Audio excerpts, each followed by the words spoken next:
Okay, so please welcome Łukasz. He will speak about the DX Cloud. Give your applause, please.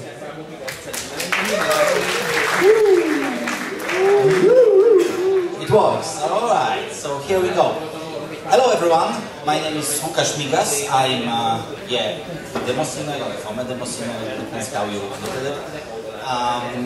Currently I've been working since a couple of months as a senior software engineer at RHEL. RHEL is a Microsoft first-party studio. So recently I've been busy with DirectX 12, and I just decided to share a little bit of my experience with that pretty interesting but not that easy API review. So here we go. So why D3D 12? First of all, we have to understand that DirectX 11 being still a very well designed API is rather made mostly for programmers, for us to understand, to be able in a nice and gentle way program GPU. But GPU doesn't work that way as designers of D3D11 assume. Because there are many GPUs, there are many vendors, and the API is not talking direct, it's not talking exactly the same way like GPU does. So that caused a certain CPU overhead, which was the main goal behind D3D12. So, as I mentioned, CPU overhead, API of console API efficiency, because as some of you may know, on consoles, even on those consoles where DirectX 11 exists, or in previous version DirectX 9 existed, the performance was way better than on PC, because the API was designed exactly to talk directly to the GPU. Improved scalability across multiple threads. That was very important, because even if DirectX 11 introduced a certain way to improve multi-threaded programming for PC, unfortunately it never, or maybe not never, it didn't work exactly as it was originally planned and assumed. This is actually the biggest stuff that you will see. Programmers right now have way better control over what's going on with GPU than it was with DirectX 11. And, as always, few new cool features. Those cool features I'll just mention, especially about one, which is, for me personally, was the biggest win, and actually the biggest and coolest feature they introduced with DirectX 11 on PC.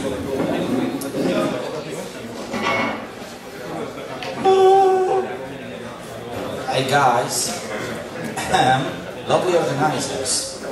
It doesn't work.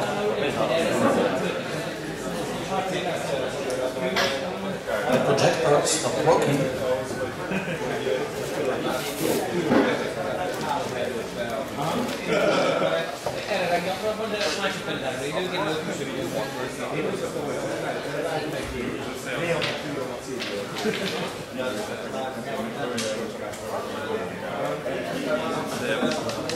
Alright, it's a very interesting project, guys.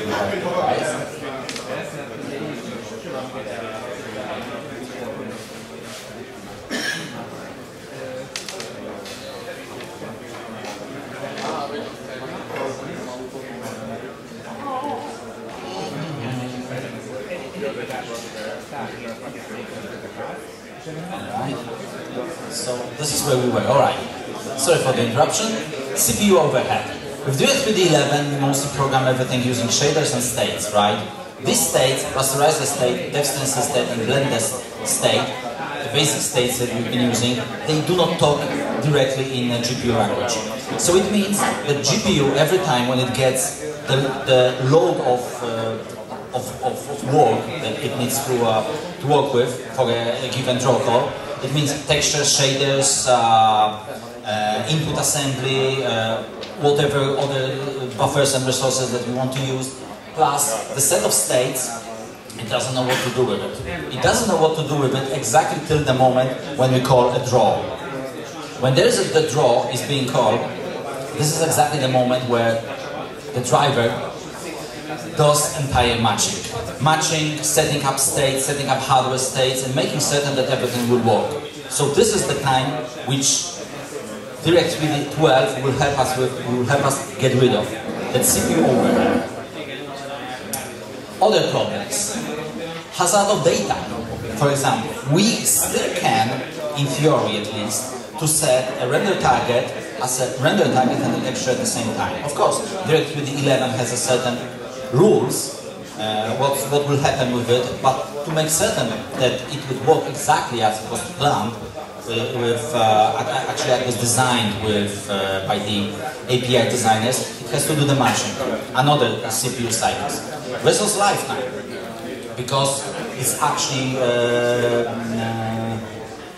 with resource lifetime, what I mean is we lovely create sometimes resources just with the magic flags, which is a default flag, which is sometimes write only, we map, we unmap, we set up certain flags, assuming that whatever will happen with that memory is we don't care about it anymore, because this is up to driver to attend to. Yes, and driver will attend to it, but there are another CPU cycles. For example, we have a dynamic resource. We map a dynamic resource, then we do another mapping with a flag no override, and then till the moment we use a flag which is this guy.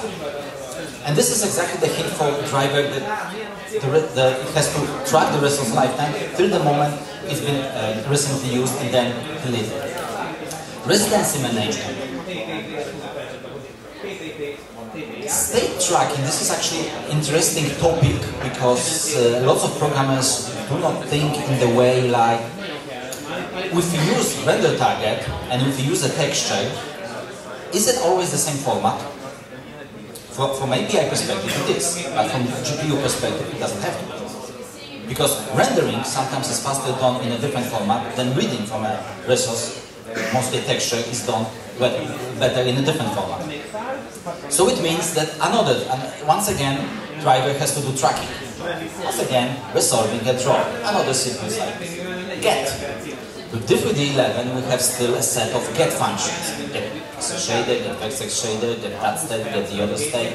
It means we have to do a state shadowing. Actually, the DiffDD has to do a state shadowing, another CPU cycles.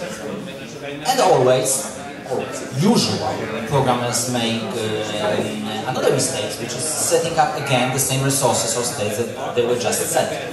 So they are redundant.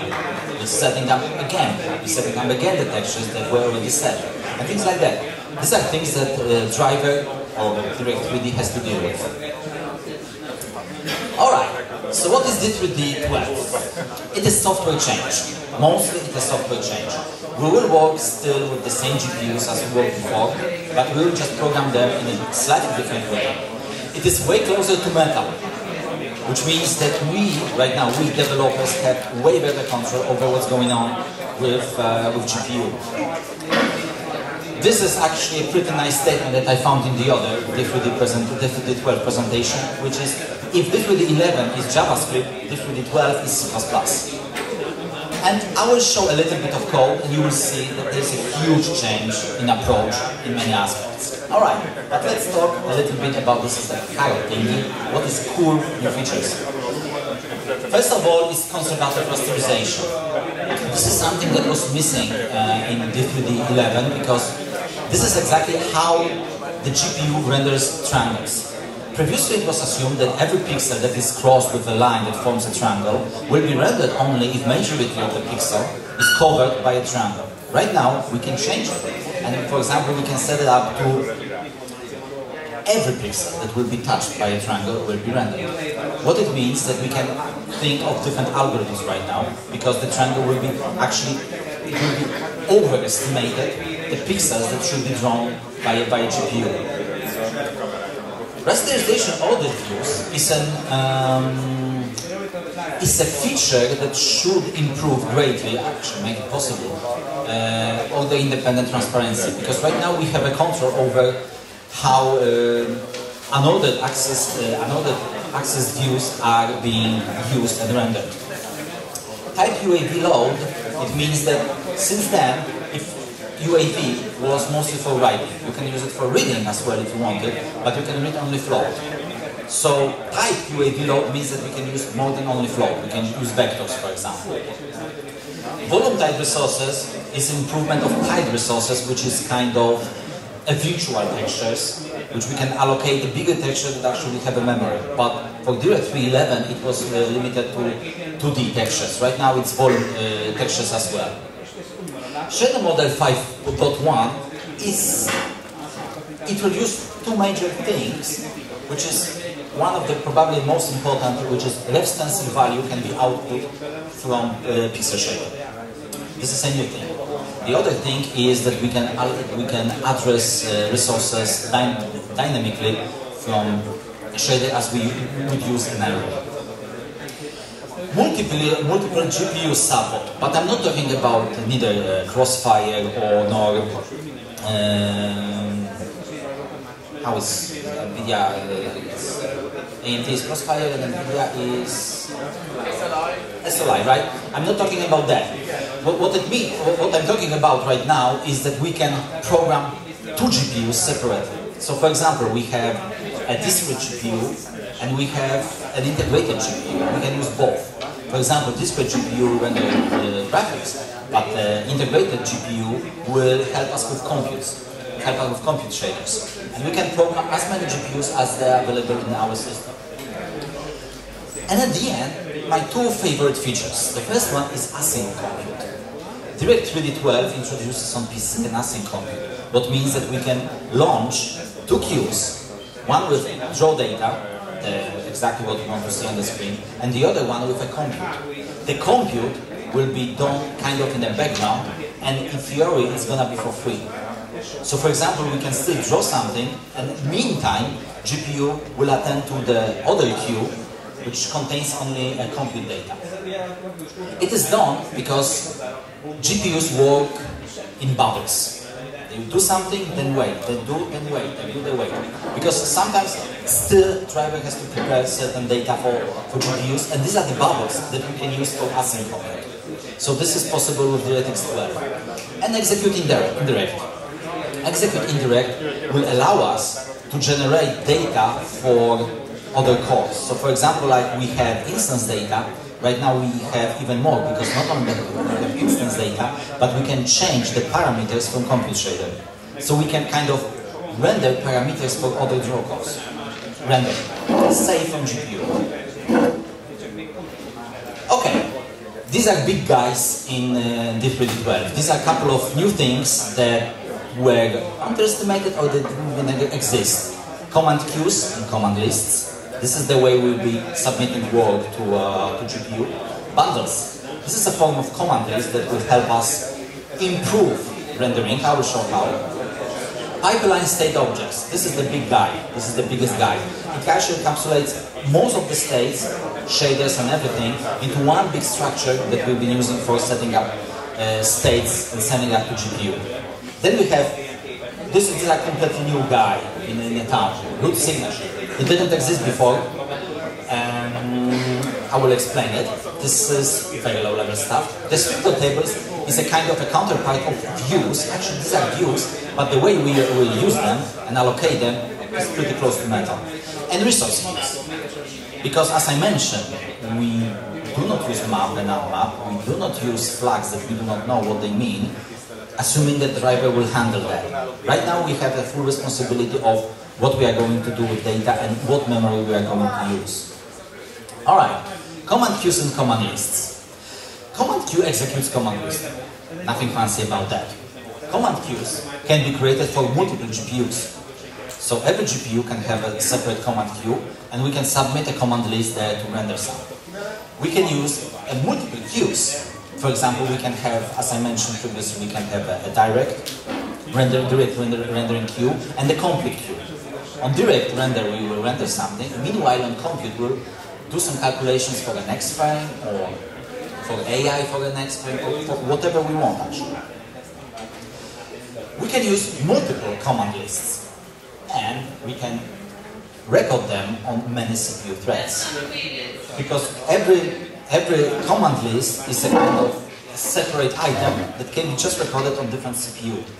This is a huge improvement, because we don't have to even ask if it's supported. That's the way it is.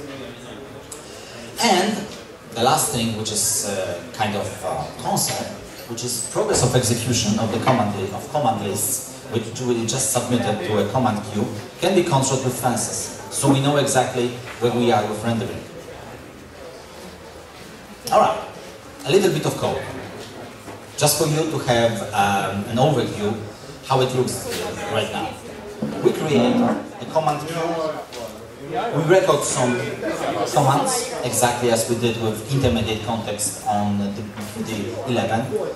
In matter of fact, literally the 11 immediate context doesn't exist anymore. And we execute the command list. We can here execute many command lists, and they will be executed exactly in the same order as we submitted them. But recording can be done, as I mentioned, on multiple threads. What matters is execution. Bundles. These are kind of command lists that are recorded once, used many times. Which means that, for example, we can record the entire state of what we need to render certain objects, and then we don't have to repeat that. We just call it, once it's done, we just call it. Call it again, call it one another time, call it 2 times later, 3 times later. We just change matrices, for example. So it means that another time is saved, because even we don't have to submit nothing more than just that small bundle, that small guy. It's, as I mentioned, free-threaded. Of course, these are certain things that are inherited, which means that were taken into the bundle from outside of the world, outside of the bundle. Certain things has to be recorded. Short example. It looks like a command list, right? We just close it at the end and execute bundle. And that part of code we just executed once. That one we can execute many times, which means that we save everything that happened here. Because driver definitely did some matching, but then we can just save a lot of time by just executing that small guy here. Oh, sorry. Pipeline state object. This is a big guy, as I mentioned. Inside we have input assembly, we have all the shaders, we have most of the states, and outside we do not have still resources, because we can attach different resources, different textures, different buffers. We can render to different viewports, different resolutions still. We can use a different blend factor, stencil red value, as I mentioned. It can be controlled by the pixel shader right now. So it made no sense to put it into a PSO. And the topology. Except one thing, we still have to inform what kind of primitives we are going to use. This is how it looks. It's a small code, so I don't know if everyone sees, because on the screen, there's a lot of things we have to just submit. Input layout. Like input layout into 3D11. Vertex shader, pixel shader. Raster resist state, blend state. We can still change something before we create PSO. Sample mask, primitive topology is not. This is what I mentioned, that we still have to inform. We're going to use triangle, but what kind of triangle? Triangle funds, just triangle list. We can define it later, but we have to inform that these are going to be triangles. How many render targets we're going to use, and what's going to be the format. So you see, there's a lot of data we have to right now provide with PSO, with pipeline state object. Once we create it, the creation time right now is not fractional. It may take a reasonable amount of time to create PSO. This is why PSO can be saved on a disk. We can build a cache, we can save the PSO, and then whatever driver just done with matching, because this is the time creation, is the time that previously was done at a draw call, do entire matching. The driver does entire matching, shaders, input assembly, all the states, and then once we're done with it, we have an object that we can store on a disk, which means that if we are going to reuse it next time, we may significantly improve the creation. Of course, this is something that is very driver dependent. So if we save it for example, for AMD, it won't work for NVIDIA. And vice versa. Descriptor tables. As I mentioned, these are views. But previously, we had to create views. We had to call and create shader resource view, render target view, extensor view, things like that. That was all the time that we spent for, the CPU had to spend for creating something. Right now it's way easier. But before I show how easy it is, except descriptors that are kind of counterpart for a view. There are tables of descriptors and there are descriptor heaps. Descriptor heaps are nothing else than just a huge bunch of data of memory that we are going to store our descriptors in. Because right now we have a full control over memory, so we won't just create some unknown object that will give us a pointer. No, we just have a table of all these guys. Tables is a subset of a heap that we are going to attach to a GPU for rendering. So GPU takes tables, GPU takes descriptors, as they are, but not heaps. Only tables or descriptors, raw descriptors. A bit of code. We create a descriptor heap. A descriptor heap is going to be CBV, which is constant buffer view, SRV, shader resource view, and UAV, unordered access view. These are the types of views that are known from D3D11, except constant buffer view. This is a new guy. Because everything right now is a kind of view. It's just a pointer in a memory. We create a handle. A handle, in our case, is nothing else than just an address. But because it's up to us, we have to make certain that if we have a pool that takes 256 descriptors, we have to build an allocator that every time we are going to add another descriptor, we will advance the memory, we will advance a pointer to not overwrite something that we just which we just wrote to. So you see, this is the first thing. We have a direct access to memory. We can use a CPU memory or we can use a GPU memory. And this is up to us in what memory we are going to send our data. Of course, there are certain hints actually. If something is going to be just saved once and used many times, better it's GPU. But if something is changed every single frame, it can be in CPU because GPU can map a certain amount of CPU memory. Here, just here, is one big improvement that wasn't exposed to D3D11. This is shader for component mapping. That guy, which was available on consoles, can allow us to change the swizzle of data in our texture. If we use as it is, as I use, shader for component mapping, this is a default one. If we have a GBA, we will read a GBA. But for example, we can change it and we can read in opposite direction. A, B, G, A, for example, even if texture is HBA. So this is an improvement over D3D11. But except that, it will still create a shader resource view, but where's that? Oh, sorry.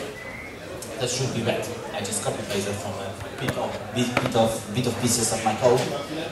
Here, the first parameter is a resource that we are going to use. Just a chunk of memory, data that we just obtain and get CPU descriptor handle for a heap stuff. Okay, root signature.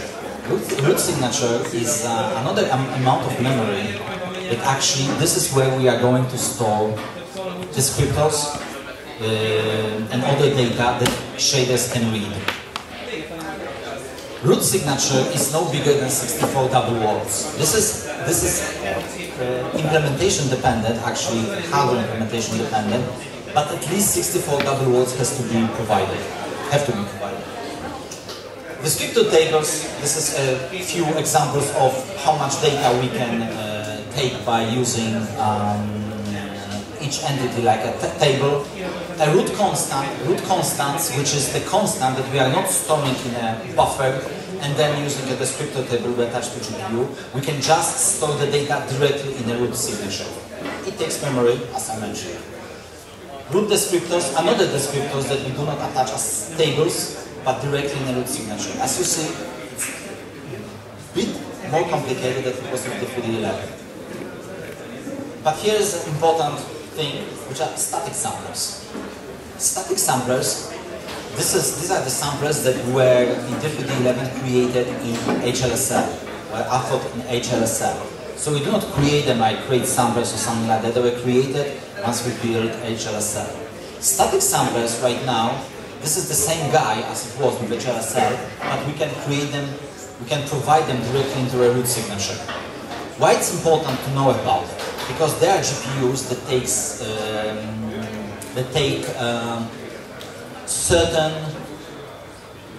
improvements. There are certain improvements in GPUs if you use static samplers. So we do not provide them on many, along with a texture, but we just have a set of static samplers that are in root signature and we just use them. We just index them as it was with the 11. There is another thing. The data previously we were just attaching into a certain different API call to a pixel shader, different API call to vertex shader. Right now we can set one table and we can inform it's visible for all the shaders. So all the shaders can read the same data. Serialization. Root signature has to be serialized before it's used. Someone came up with an idea because it can be serialized by shaders. We can output root signatures and HLSL right now. We can also output them using API calls. Because it's a bit complicated, I'm not going to show it as a code because it will take too much of the screen, a little bit too much of explaining. Just an example. This is an example of a root signature as it's written. We have a CBV, constant buffer view, that is inline. It takes only the descriptor, right? It is saved directly in the root signature. We have a descriptor table that has two SRBs, one CBV, and one UAV. Next one is descriptor table containing one sample. This is not a static sample, this is a sampler, a normal sample. Static samplers, this is separate calls, a separate pool of static samplers. 32 times 32-bit collection of root constants. As I said, you can record root constants directly in the root signature. And a descriptor table containing a unknown number of SRVs. As I mentioned, we can still address SRVs from shader dynamically, as indexing the number. Alright. Resource heaps. This is probably the last topic right now. It's not easy. This is exactly allocating memory for resources. Because previously we just allocate vertex buffer, index buffer, write, a map, restore some data, and we are happy. Right now, we can also do the same, kind of, but it doesn't mean it's optimal. Right now we have an upload heap. This is the heap of a memory that is either visible by CPU and GPU. We have a readback, which is a cached memory for CPU, so it means that it can be read simpler and faster from a GPU because it's cached by CPU. Upload is write combined to a cache. Default is a memory that is visible by GPU. Simply saying. No dynamic resources as we know them from D through D11. So as I mentioned, there is no override, there is no override flag, there is no discard flag, it's nothing like that. What right now we are going to do, we allocate a huge chunk of the GPU memory, or the upload memory, cache memory.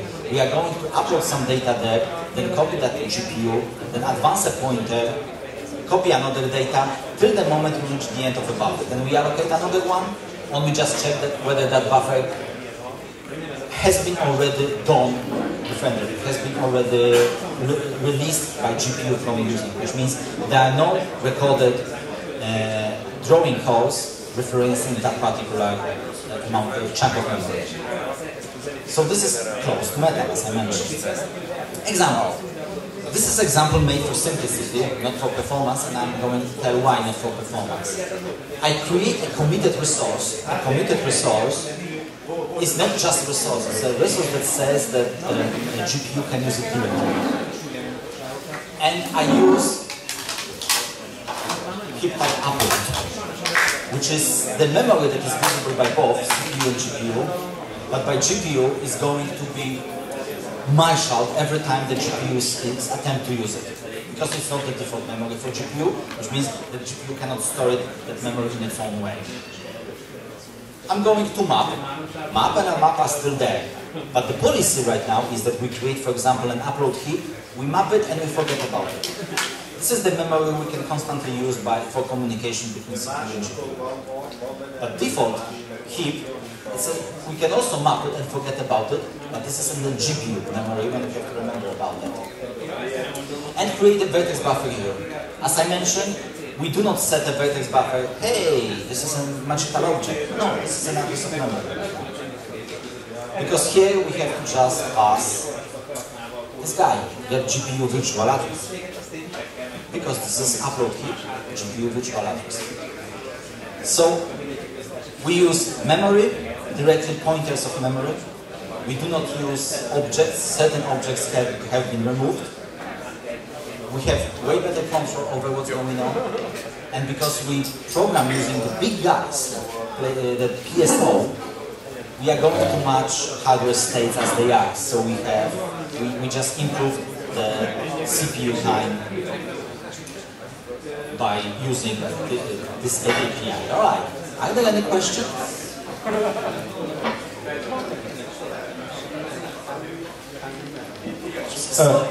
May I ask a very naive question, but I'm just concerned that, okay, I can see that by this approach, what is introduced by the DX12, you got more direct control over the GPU, and what would you like to perform with the driver.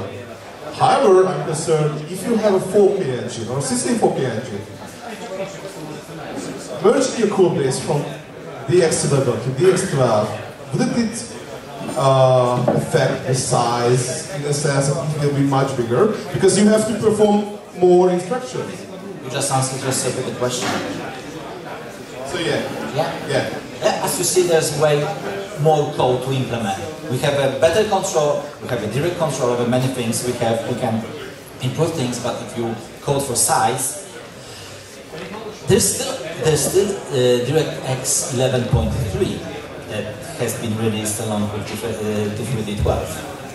Okay, have you ever done any kind of measurements in person? Size? Yeah, in size.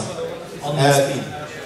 And besides the speed, why would you still advise for intro coders to switch to DX12? So of course you will lose a few bytes, maybe a few hundred, but does it give them any kind of advantages? You mean why I would recommend? Yes, why you would recommend over 11. Yes, exactly. Well, if you put on side memory constraints like the size of an executable constraint that we just spoke about, this is something actually probably the best to check it. Because honestly, I don't know. Also, it's not the way that just executable is built, but for example, what segments are there in executables, whether we use them properly, what is the packer that is then doing magic things on the code to make certain that they are squeezed as much as possible. It has to be properly checked. My gut feeling telling me that it should be slightly bigger. But from performance perspective, as I mentioned, there was just a separate slide that I said this is my favorite improvement in Direct3D 12 over 11, which is async compute. Because, for example, one of the things that we've been playing with is doing a calling in compute shader and just outputting a data that are already called. We can also do even more in that compute shader, but because it's done, it can be done kind of parallel with overall drawing commands. It means that it can be done for free. And definitely if we remove at least, maybe not half, but let's say 40%, 30% of vertices because they are on the backside, we don't have to trust on them. It's always a little bit of wing. It's win there, win here, win somewhere else, lots of wings. Also, if you have an async compute shader, you can use it for much more than just transforming vertices. You can use it for layout, you can use it for things that people didn't think of GPU that can be used that way. And because it's not paralleling, it's kind of for free. Okay, so you're telling that using this kind of async computation, you could have the very same benefits that you would do with parallel threads and with CUDA. But now you can do it with compute shaders. This is not parallel threads, because CPU is CPU. I'm talking about GPU right now. Previously, when you were committing data to CPU, it was executed exactly the same order as you committed the work, right? So for example, one draw after another, one draw after another. There was a compute, for example, you submitted a dispatch. There was a certain compute shader. That compute shader had to be completed before a following draw call would be executed. Right now, you can commit a dispatch, and because you don't care whether it's going to complete now or in a couple of milliseconds, it will be done kind of parallelly. Okay. So previously, you didn't have any control over it, because any work submitted to GPU will be executed by GPU exactly the same way that it was committed. Do you have a chance to somewhere in your code later, after the queuing, to evade the execution of the async command what you just submitted, and for example get the results? I mean, to show you? Yeah. So you just, because an async command you just executed, I think it is stored in the queue. Most probably it is stored in the queue. This is executed by the GPU sometime in the future, in a few milliseconds or seconds, I don't care, because it's an async command, I just executed it. But later, do you have the chance to join into that computation and get the results, for example? Or get notified about, yeah, this is now executed and finished? Yes, definitely. Okay. Alright. So any other questions?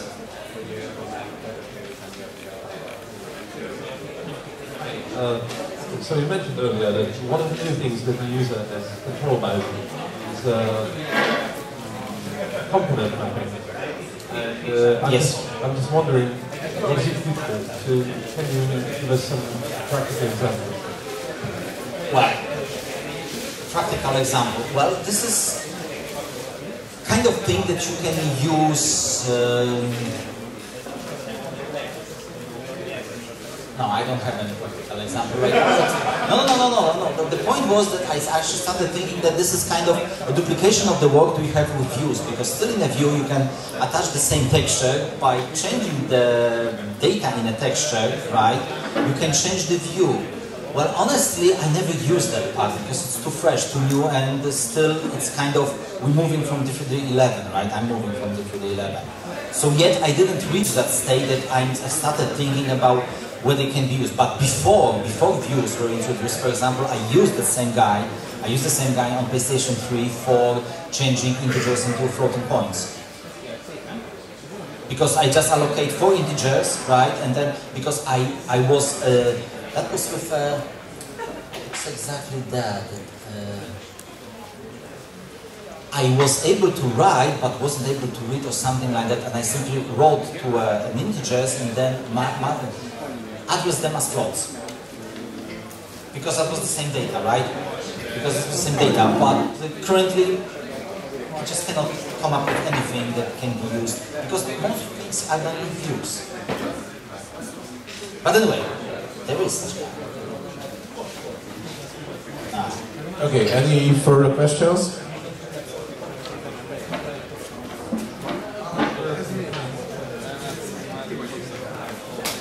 How much once again? Well, it's not trivial, unfortunately. Yeah. Because right now, simply saying if you fake with something, the GPU will hang. And you can't just start guessing that you just done wrong.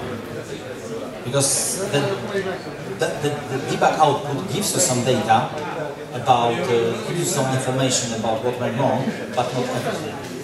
So it may take a reasonable amount of time to move from one API to another. Especially if you do it, it also depends on the scale of the engine that you work with, right? With a reasonably big game engine, it was lots of weeks effort. To make it certain that not only that it works, but it performs better. But with game engine, it's always like you have a certain kind of high rendering API that you don't want to change just for sake of introducing new rendering API, which is from the engine perspective is a kind of low-level stuff. You just want to make certain that it works as it was before. So sometimes, you know, you do trade-offs, and then just looking for performance is a little bit more difficult task than if you program directly for D3D12 and you just, oh my god, D3D12 is my basic API, I'll just kick some asses. Yes, then it probably will be easier and less time consuming than, alright, I want to keep 2 APIs and my kind of internal API will be diff2d11 like, or diff2d9 like, or something like that. That the effort will be definitely longer.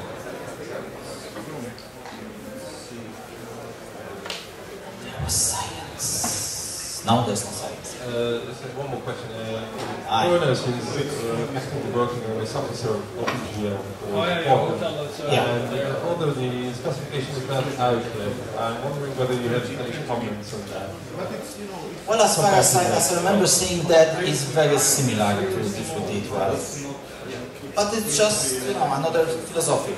It's kind of, for me, from my perspective, it was OpenShift 5.0. It's a completely new thing, but the assumptions, the goals are the same like the at least majorly they are similar with diff2d12. And what I know that certain hardware provider, hardware vendors, they've been already implementing the drivers for Volcan. So I'm looking forward to it as well.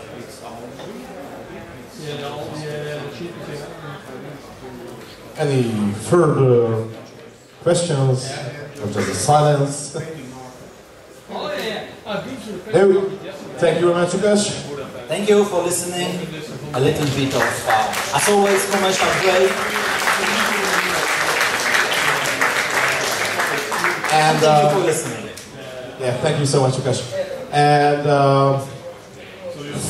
in the upcoming 10-15 minutes, we have to reorganize a bit the stage for the next presentation. But until we have an unannounced presentation from Peter Kopias, who brought a big roboting device and looking for members into his robot team. So until together the organizers reorganize the whole stage, I'd like to give the mic him and let him to tell. What do you have? 1 minute. Okay.